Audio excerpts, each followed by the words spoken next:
ASMR et on se retrouve sur une vidéo derniers achats.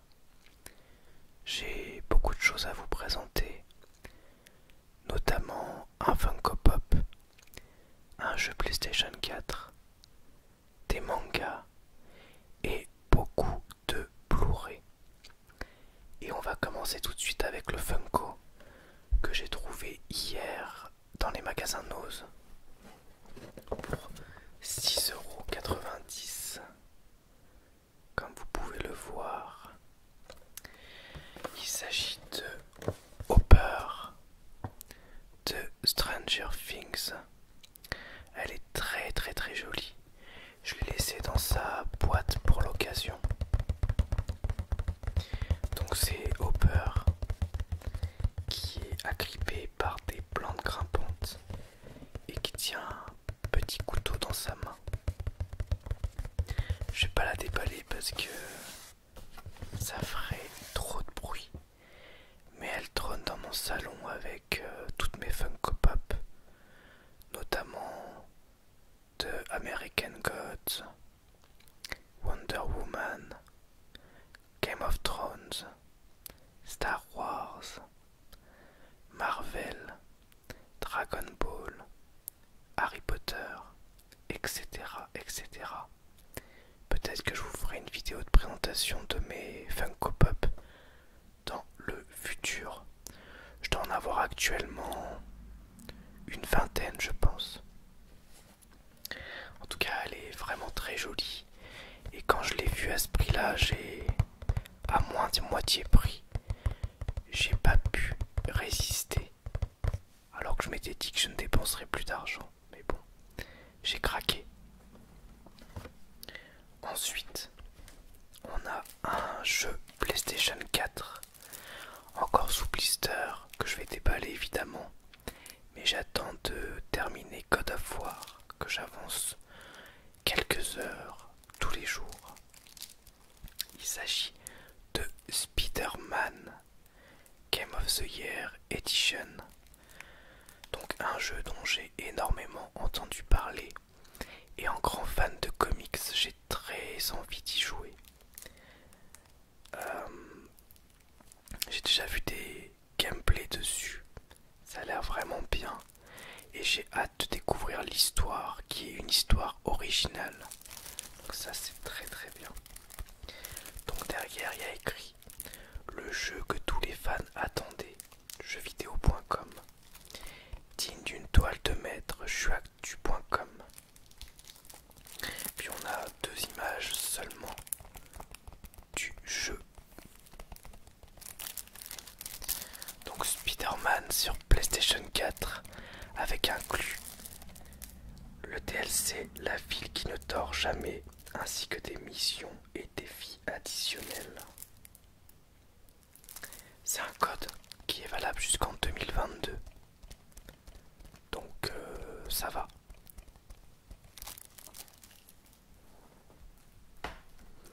Et ensuite, 3 mangas qui m'ont été offerts pour mon anniversaire. Le Spider-Man aussi m'a été offert pour mes 31 ans. Alors, il s'agit du manga Gantz, dont je vous ai déjà beaucoup parlé. Donc pour ceux qui ne connaissent pas Gantz et qui aimeraient être introduits à l'ambiance du manga, je vous conseille le film d'animation, et non pas l'animé que je trouve moyen, mais vraiment le film d'animation qui s'appelle Gantz O. Alors vous n'allez pas forcément comprendre grand chose, mais c'est vraiment pour que vous puissiez voir un petit peu l'ambiance, puisque c'est très fidèle à l'ambiance du manga. Donc c'est sur Netflix notamment. Donc là on a le tome 13 qui équivaut en fait au tome 26-27.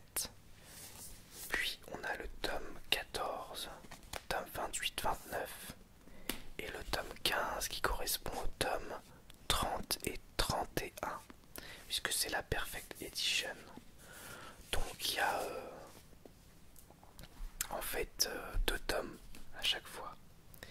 Je vais vous montrer un dessin. Donc je vais prendre un endroit pour ne pas me spoiler. J'aimerais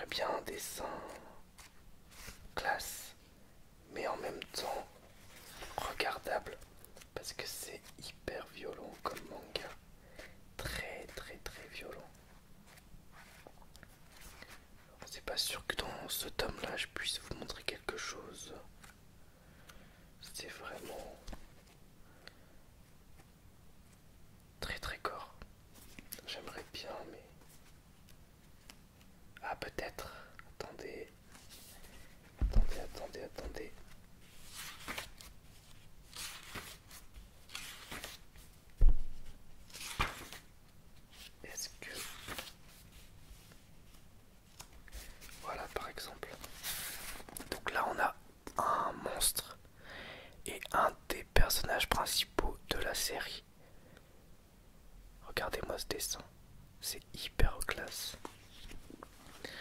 Donc c'est un de mes mangas préférés. Clairement, j'adore ce manga. Je le mets dans mon top avec pas mal d'autres, notamment Berserk. Mais c'est vraiment génial. Et je suis à 3 tomes de la Perfect Edition, donc 6 tomes du manga, entre guillemets classique, de le terminer. Ensuite, on continue avec les Blu-ray. Donc on a 2 films qui sont liés entre eux, 28 jours plus tard et 28 semaines plus tard. Donc 28 jours plus tard de Danny Boyle, film de zombie qui est tourné, je l'avais oublié ça d'ailleurs, je l'ai vu en regardant le Blu-ray, qui est tourné avec une petite caméra, vraiment une toute petite caméra, je sais plus comment on dit HDV je crois. Donc avec une qualité qui est pas forcément incroyable, mais c'est volontaire. C'est un choix du réalisateur pour qu'on se sente plus proche des personnages et de ce qui se passe. Et ça marche bien. Après du coup, je ressens pas une différence énorme entre le DVD et le Blu-ray. Mais bon, c'est le format qui veut ça, c'est normal.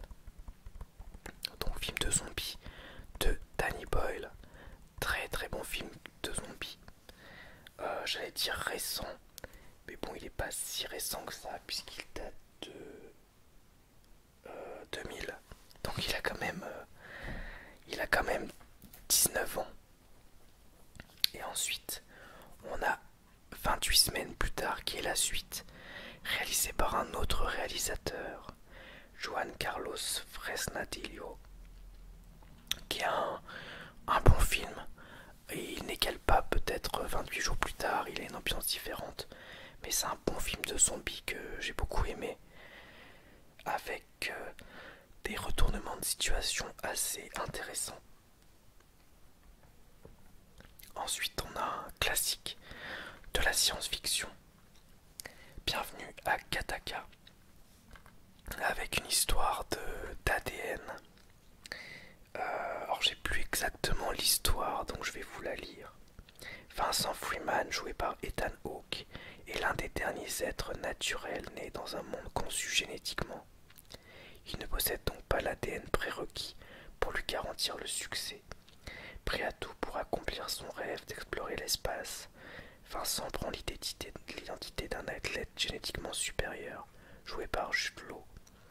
Évitant d'être démasqué en utilisant les marqueurs génétiques de la tête, Vincent devient rapidement l'étoile montante de Gattaca aérospatiale. Attirant l'attention d'une collègue, des plus étonnantes jouée par Uma Thurman, mais quand un directeur de vol est sauvagement assassiné, un indice laissé sur la scène du crime menace de contrecarrer les plans de Vincent. Alors, j'ai oublié de préciser les prix donc des Blu-ray, donc je vais vous les donner. 28 jours plus tard, je l'ai payé 2 euros. Donc je compte pas les frais de port, hein. J'ai dû avoir peut-être 5 ou 6 euros de frais de port au global sur les Blu-ray. 28 jours plus tard, je l'ai payé de 2,50 €. 28 semaines plus tard, 1 euro. Et Bienvenue à Gattaca, 2,99 €. Ensuite, on a Training Day, que je n'ai jamais vu mais dont j'ai beaucoup entendu parler, de Antoine Fuqua. Antoine Fuqua, qui est un Français qui a réalisé entre autres Les 7 mercenaires, je crois dernièrement, ou encore Equalizer, encore avec Denzel Washington qu'on voit ici. Donc c'est un film sur un policier qui est dans une journée de formation avec un autre policier qui va lui mettre des coups de pression toute la journée, avec des histoires de corruption, etc. Puis dans le film, il y a des rappeurs, notamment, là je sais pas si vous voyez, mais Dr. Dre ou encore Snoop Dogg. Voilà. Apparemment c'est un bon film, mais je l'ai pas vu encore. Ensuite, on a un film d'un de mes réalisateurs préférés. J'en ai plusieurs de ce réalisateur attendez, je vais sortir directement l'autre. Il s'agit des Promesses de l'ombre, film notamment sur la mafia russe, dont j'avais déjà parlé parce que je l'avais acheté en DVD il y a peut-être 2 ou 3 ans, avec Vincent Cassel, Naomi Watts et Viggo Mortensen. Et en gros, c'est l'histoire d'une femme qui retrouve, il me semble, un journal d'une prostituée russe et qui se retrouve liée à la mafia. Très très très bon film. Ensuite, un autre film de Cronenberg que j'aime beaucoup beaucoup beaucoup et que j'ai revu le soir même de la réception des Blu-ray. Il s'agit de A History of Violence, qui est tiré d'un comics que je n'ai pas lu, sur un homme qui a un passé de gangster, si on peut dire, ultra violent, et qui s'est caché, qui a recréé une vie avec une famille, et qui soit rattrapé par son passé. Très bon film. Toujours dans les films de Cronenberg, on a le classique La Mouche, que j'ai revu aussi depuis la réception. Je crois que c'était il y a 2 jours ou 3 jours que je l'ai regardé. Et j'en avais un souvenir pas mal, mais sans plus. Et en le revoyant, j'ai trouvé le film incroyable. Je mettrais un 9 sur 10. Ça a plutôt bien vieilli, c'est super bien fait. C'est très gore aussi des fois. C'est un très bon film de monstre. Et il s'agit de l'histoire d'un homme, d'un scientifique qui fait une expérience, alors je ne veux pas trop vous expliquer comment, et qui se retrouve peu à peu à se transformer en monstre. Voilà, pour ultra résumer et ne pas trop vous spoiler. C'est avec Jeff Goldblum, qui était sans doute très peu connu à l'époque, puisque le film est sorti avant Jurassic Park. Alors pour les prix des Blu-ray, je peux vous dire que Les Promesses de l'ombre, je l'ai payé. Alors Training Day, je l'ai payé quelque chose, je crois que c'était 1 euro. Les Promesses de l'ombre, 4 euros. History of Violence, 4 euros. La Mouche, 3 euros. Ensuite, un film que j'ai payé 1 euro. Real Steel avec Hugh Jackman. Donc c'est pas le film du siècle, mais c'est un bon blockbuster. C'est un film de boxe en fait, mais dans un futur proche. Et c'est des combats de robots. Et c'est plutôt sympa, même s'il y a tous les clichés, les grosses ficelles des blockbusters. J'ai bien aimé, surtout pour les combats de robots que j'ai trouvé réussis. Et les effets spéciaux sont vraiment pas mal. Donc à 1 euro, je me suis pas privé. Ensuite, pour 2 euros, Watchmen, qui était dispo notamment sur Netflix, je crois. Mais je voulais l'avoir en Blu-ray dans ma collection parce que j'aime beaucoup ce film. Je pense que c'est mon préféré de Snyder. C'est un très bon film de super-héros qui respecte bien le comics, hormis pour la fin. Mais bon, ça peut justifier par le côté film et pas le côté comics. C'était difficile d'adapter la fin telle qu'elle à l'époque et de rester dans un cadre réaliste. Donc ça, je le comprends. Donc vraiment un très bon film de super-héros par Zack Snyder. Alors, c'est des super-héros, mais en même temps, ils ont pas, à part quelques-uns, il y en a qui n'ont pas réellement de pouvoir. C'est plus des humains particulièrement forts ou entraînés. Et c'est un film très cynique et sombre sur l'humanité. Ensuite, on a un film de service secret, mais qu'on peut apparenter presque à un film de super-héros. On est entre les deux. Kingsman, service secret, que j'ai eu à 1 euro. Alors, je l'avais vu et j'en ai peu de souvenirs parce que j'étais très fatigué quand je l'ai vu. Et du coup, je crois que j'ai pas pu le terminer. Mais J'avais regardé toute la première partie de l'entraînement du personnage, de la phase entre guillemets euh, qualificative, si on peut dire ça comme ça. Et j'avais bien aimé. J'avais trouvé que c'était bien. Après, je me souviens plus de la suite. Mais là, c'est écrit entre James Bond et Tarantino. Et c'est vrai que c'est un bon résumé, je trouve. C'était vraiment sympa. Alors, il y a une suite que je n'ai pas vue non plus.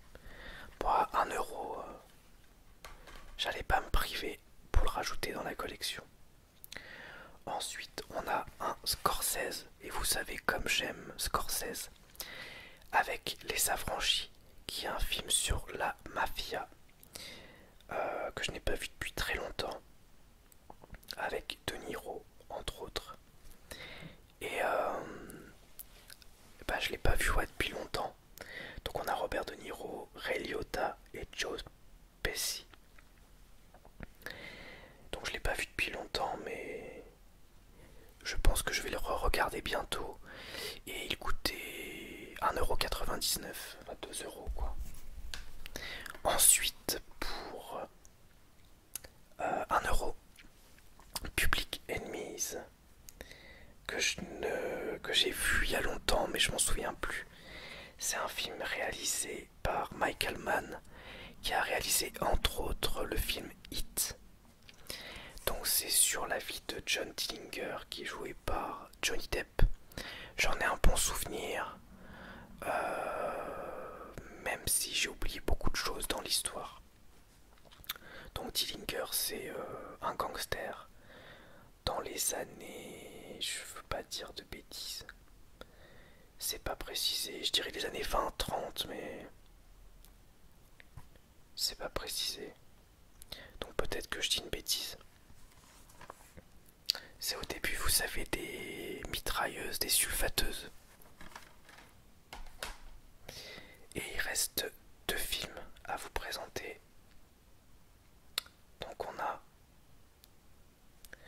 Claude Atlas,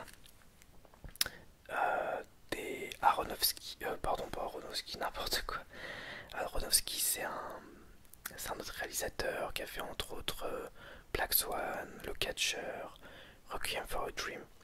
Non, des Wachowski, qui ont changé de nom depuis. Je crois que maintenant ce sont des femmes. Donc je connais. Alors il y a Lana Wachowski, voilà. Et je sais pas. Et Andy Wachowski. C'est ce qui est écrit. En tout cas à l'époque du film, parce que ça a peut-être changé entre temps, parce que je sais qu'il y a eu des changements d'identité. Alors c'est un film que j'avais bien aimé au cinéma, mais je crois que j'étais un peu passé à côté et je voulais le revoir. Je voulais le revoir parce que j'ai vu beaucoup de très bonnes critiques. J'ai lu entre-temps des pistes de lecture sur le film et ça m'intéresse vraiment de le revoir avec un autre œil et pas mal d'années qui sont passées depuis, puisque je l'ai vu en 2012 à la sortie ciné, donc il y a 7 ans. Avec entre autres Alberi et Tom Hanks qu'on voit ici, mais il y a d'autres acteurs connus il me semble. Donc il en reste 2. On a un film de Carpenter que je voulais avoir depuis longtemps dans ma collection.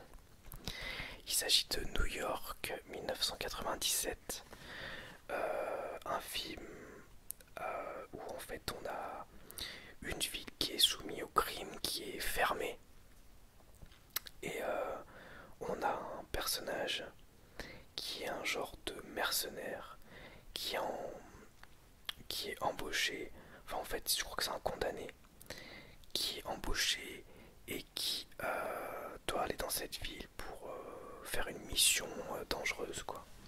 Alors je vais vous lire le synopsis, ce sera mieux que mon résumé. En 1997, Manhattan est devenue la plus grande prison du monde où vivent en micro-société près de 3 millions d'individus. Une incessante surveillance électronique interdit à quiconque de s'évader. Les ponts reliant Manhattan au reste de la ville ont été minés. À la suite d'un attentat, l'avion du président des États-Unis se crache dans le pénitencier. Installé dans une capsule indestructible, Le président, porteur d'une cassette importante pour l'avenir du monde, échappe à la catastrophe. Il est pris en otage par les détenus. Snake Plissken, dangereux criminel, dispose de 24 heures pour amener le président, en échange de quoi il sera libre. Dans le cas contraire, les modules qui ont été implantés dans le crâne exploseront. Snake qu'on voit là, qui est joué par Kurt Russell, évidemment. Donc je suis trop content de la voir. Et j'espère pouvoir me procurer bientôt d'autres films de Carpenter, notamment Halloween, Christine, Fog, Invasion Los Angeles. Enfin, j'espère que je pourrai m'en procurer d'autres. Et enfin, on termine avec un très joli steelbook du film Gremlins. Donc un steelbook vert où on peut voir l'horaire avec le réveil qui est débranché dans le film pour que les Mogwai mangent et deviennent des Gremlins, et de l'eau, ce qui permet aux Mogwai et aux Gremlins de se multiplier. Donc les Gremlins, ce sont des petits monstres, à la base ce sont des Mogwai qui sont des bestioles mignonnes, et quand ils sont en contact de l'eau, les Mogwai se multiplient, et s'ils mangent après minuit, ils se transforment en monstres qui s'appellent des Gremlins, qui sont violents mais qui ont de l'humour, on va dire. Ils font des farces et en même temps ils tuent. Donc c'est écrit Steven Spielberg présente, mais il est producteur. Le réalisateur, je crois que c'est Joe Dante. Si je dis pas de bêtises, ouais c'est ça, Joe Dante. Je me suis senti Joe Dante ou Joe Dante, on va dire Joe Dante. On va prononcer à la française. Donc Gremlins, j'aimerais bien me procurer le 2, mais en Blu-ray, mais il est difficile à trouver, pas cher. J'ai pas réussi à le trouver à moins de 15 euros. Hormis des coffrets du 1 et du 2, mais maintenant que j'ai ce beau steelbook, ça m'embête un petit peu de le... Ça m'embête un petit peu de le racheter. Gremlins. Très très très joli. Très très très content. Donc Gremlins, je l'ai payé 4 euros. New York 97, je l'ai payé 4 euros aussi. Et Cloud Atlas, je l'ai payé 1 euro. Donc voilà pour cette vidéo derniers achats. J'espère que ça vous aura plu. Et je vous dis à bientôt pour une nouvelle vidéo ASMR. Au revoir, merci à tous.